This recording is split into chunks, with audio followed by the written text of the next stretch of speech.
y agradecerles también toda la cordialidad,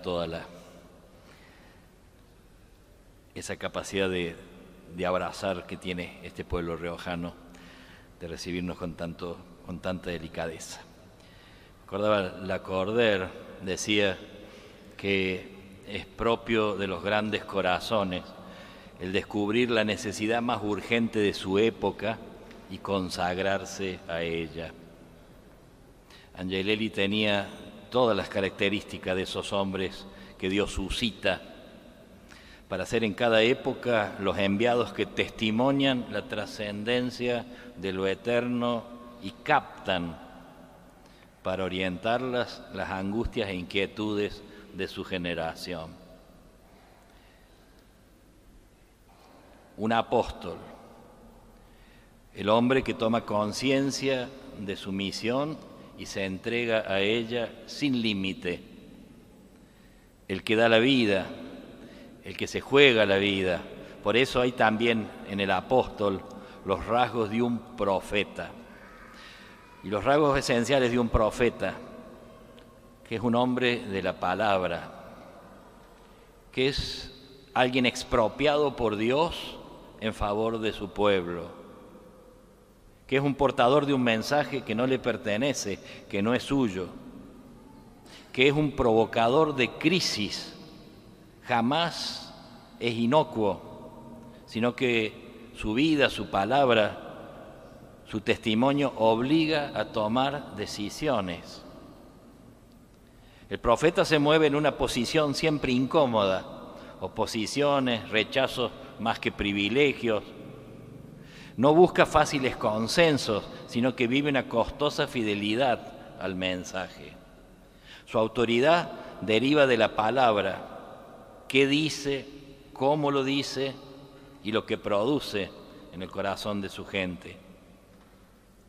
Mientras el mundo se apega a lo que pasa, el profeta clama la trascendencia de las cosas de Dios.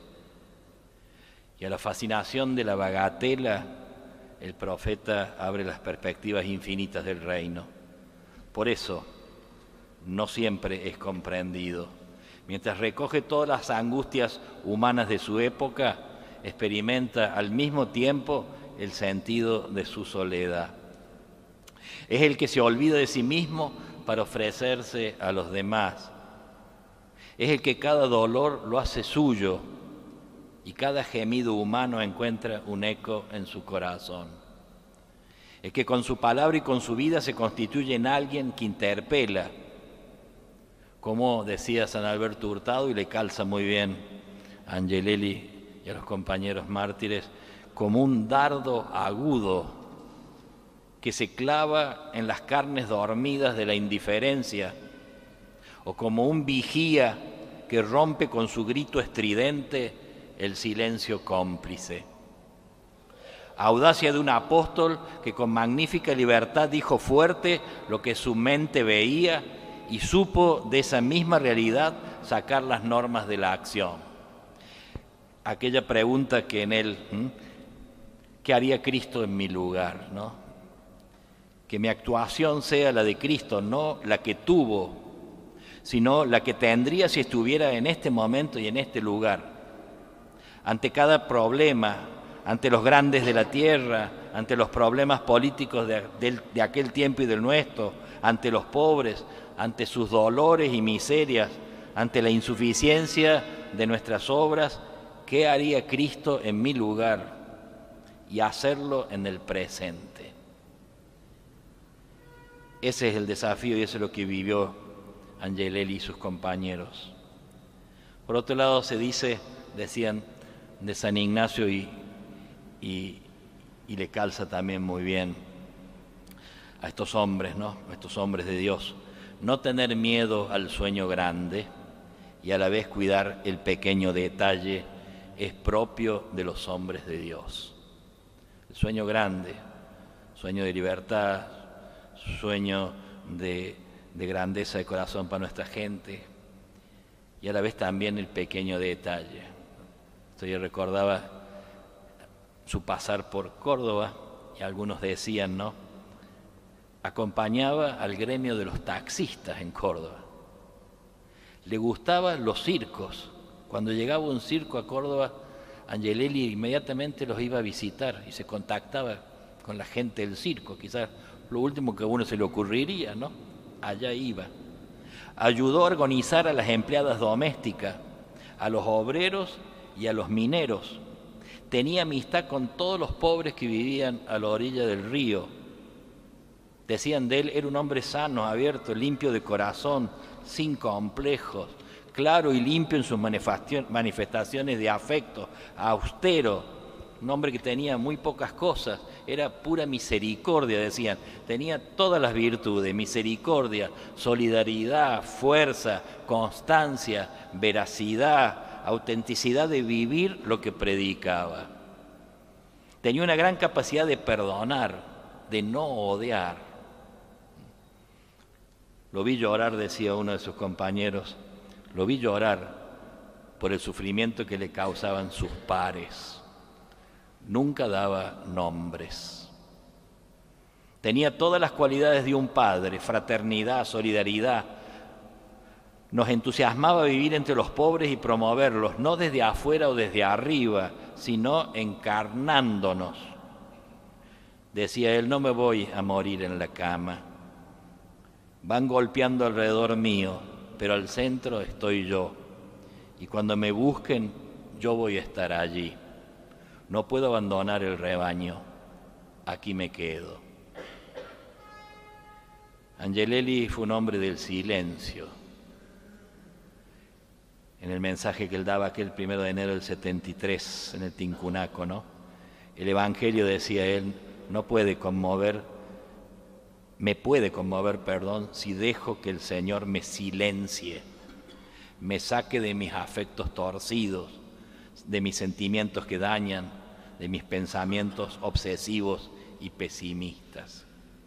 En efecto, la palabra de Dios nos purifica y acalla los muchos ruidos del mundo que nos atormentan para invitarnos a entrar en el silencio de Dios, donde resuena, en palabras de San Juan de la Cruz, que cita Angelelli, la música callada, la soledad sonora, la cena que recrea y que enamora. Y agregaba, esta tarde, al declinar el día y antes de despedirnos, sentimos la necesidad de escucharlo a Dios que habla en cada uno de nosotros. Sentimos la necesidad del silencio interior para sabernos más necesitados de Dios y más solidarios los unos de los otros. Sentimos la necesidad de orar por nosotros mismos, por nuestras familias, por los que están sufriendo mucho, por nuestra provincia, por esta iglesia diocesana. Deberemos tener permanentemente un oído en el corazón del misterio pascual que es Cristo y el otro oído en el corazón del pueblo que debe ser protagonista, porque allí es donde el Espíritu Santo va impulsando la historia, haciéndola viva y dinámica, haciéndola siempre joven. Hombre del silencio. Interesante cuando le fueron quitando los espacios, cuando le quitaron la radio, cuando tuvo que callarse, agradecía, él decía, nos obligan al silencio. Decían, no se dan una idea ellos el favor que nos están haciendo de permitirnos un espacio de contemplación. ¿Eh? Interesante, ¿no? Hombre del silencio y hombre del encuentro. Siendo tan rico y necesario el encuentro, decía, sin embargo, parecería que nos invade una especie de enfermedad que yo la llamaría del desencuentro entre hermanos y argentinos. Creo que el encuentro es saludable aunque debamos sufrir sus consecuencias, decía. Con la fuerza, el miedo, la represión, la desconfianza, la agresividad y la injuria no se construye la verdadera paz ni se construye una Rioja nueva.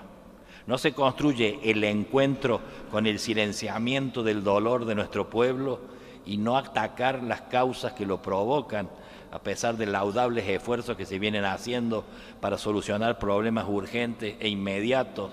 No se construye la paz. Tampoco se construye la paz pretendiendo reducir a la misión de la Iglesia al solo ámbito del templo, ¿no? Por lo tanto, un gran objetivo es una Iglesia que debe comprometerse cada vez más con el hombre riojano, sin caer en un puro sociologismo ni en un puro naturalismo. Queremos partir de ese hombre concreto, sobre todo del más necesitado, del marginado económica, cultural y espiritualmente, para que se plenifique en Cristo. Tenemos que ensuciarnos las manos, los pies y la vida con nuestro pueblo, para que ese pueblo vaya descubriendo en Cristo su propia dignidad, se plenifique y sea feliz. Interesante, decía Bernanos. Hay hombres que van a llegar al cielo con las manos limpias, decía Bernanos. Él decía, ¿cómo no van a llegar con las manos limpias si se las cortaron? Y las guardaron, por decir así, en el ropero esperando el juicio final. Dice, se equivocaron. El desafío no es llegar con las manos limpias, sino es que llegar con las manos llenas y a veces con las manos heridas, porque se brindaron. Cuando las manos se brindan, siempre se ensucian o se lastiman. Y el juicio final sería muy triste que el Señor nos haga la manicura, sino que uno imagina un Señor que nos limpia las heridas de las manos que se entregaron. Y eso lo entendió muy bien Angelelli y sus compañeros, ¿no? El Papa Francisco dirá aquí en La Rioja, recuerdo que Monseñor Angelelli era un hombre del encuentro, un hombre que salía a buscar, que vislumbraba la patria con esperanza. Así quería a la patria, preñada de vida. Así nos quiere hoy la patria, hombres y mujeres libres de prejuicios, libres de componendas, libres de ambiciones, libres de ideologías, hombres y mujeres del Evangelio, decía Francisco en aquel momento Jorge Bergoglio, ¿no? Hombre de silencio, hombre de encuentro, hombre de esperanza. En la fiesta de San Nicolás, apenas 2 meses antes de su martirio, va a decir, miremos el futuro con confianza y con esperanza, aunque el camino de cada día esté sembrado de cruces. En esta hora difícil y decisiva nos hace falta a todos la fortaleza del Espíritu Santo que habita en nosotros, para que las crisis no nos asusten, para que las tentaciones no nos desequilibren, para que los riesgos no nos paralicen. Esperamos del Espíritu Santo la fortaleza que nos asegura la esperanza. Esperamos de Él la luz que nos haga ver claro en este horizonte oscuro y nos lleve a hablar con precisión divina en un momento confuso, para que nos enseñe a hablar con audacia serena y a callar con prudencia cristiana. Una esperanza que lo lleva a proclamar las bienaventuranzas en medio del dolor. Ellos fueron testigos del contenido de las bienaventuranzas. Felices los pobres, felices los mansos, felices los misericordiosos. Este Señor y Padre nuestro, decía, tiene unos caminos que no los entendemos los hijos. Me imagino que muchos dirán, ustedes están locos cuando están despidiendo allí en el Llanos, Villa de los Llanos, ¿no? Me imagino que muchos de ustedes estarán locos cantando la alegría del Señor, teniendo al frente 2 cajones de 2 difuntos, ¿no? Y agregaba Angelelli, doloridos, sí, profundamente doloridos, locos no, doloridos, porque somos normales, gracias a Dios. ¿Cómo no vamos a llorar al que es carne de nuestra carne y sangre de nuestra sangre, afecto de nuestro afecto, miembro de nuestra familia, hijo del cuerpo de Cristo, miembro de su pueblo, testigo de su pueblo? Y agregaba, ¿no?, en ese ámbito de tanto dolor, qué hermosa oración se ha elevado y se está elevando de Chamical y de toda la diócesis. Qué hermosa oración se eleva de Chamical, oración hecha lágrimas. Qué testimonio nos dan con este dolor serenado realmente cristiano. Ustedes reflejan al Señor, ¿no? Interesante, en 1973 el Papa Francisco anduvo por acá, cuando todavía no era Francisco, y decía él de aquellos días, fueron días inolvidables, días en que recibimos la sabiduría de un pastor que dialogaba con su pueblo, y recibimos también las confidencias de las pedradas que recibía ese pueblo y ese pastor simplemente por seguir el Evangelio. Y la segunda vez que anduvo por estos lados, decía él, conocedor del corazón de su pueblo, en él se cumple aquella verdad y aquella exigencia del Concilio Vaticano II, los gozos y las esperanzas, las tristezas y las angustias de los hombres de nuestro tiempo, sobre todo de los pobres y de cuantos sufren, son a la vez gozo y esperanza, tristezas y angustias de los discípulos de Cristo. Nada hay verdaderamente humano que no encuentre eco en su corazón. Había calado hondo en el corazón del obispo ese diálogo con su pueblo, a tal punto que en clave poética llegó a escribir referido a su gente. Y con esto déjense piropear por Angelelli describiéndolos a ustedes. Mujeres riojanas guerreras que llevan adelante las cosas de Dios con verdadero coraje. Y a los riojanos, a todos, promesantes con la fe del peregrino, caminante incansable de recuerdos, alforja cargada de esperanza con el ritmo del tontón de las cajas, así es el alma de mi pueblo. Escuchando y sabiendo la vida de Angelelli y de estos hombres, no podemos menos, y usted de un modo particular, de sentirse muy cuidados. Que ellos y la Virgen les siga dando esa memoria del corazón, que se haga gesto, que así sea.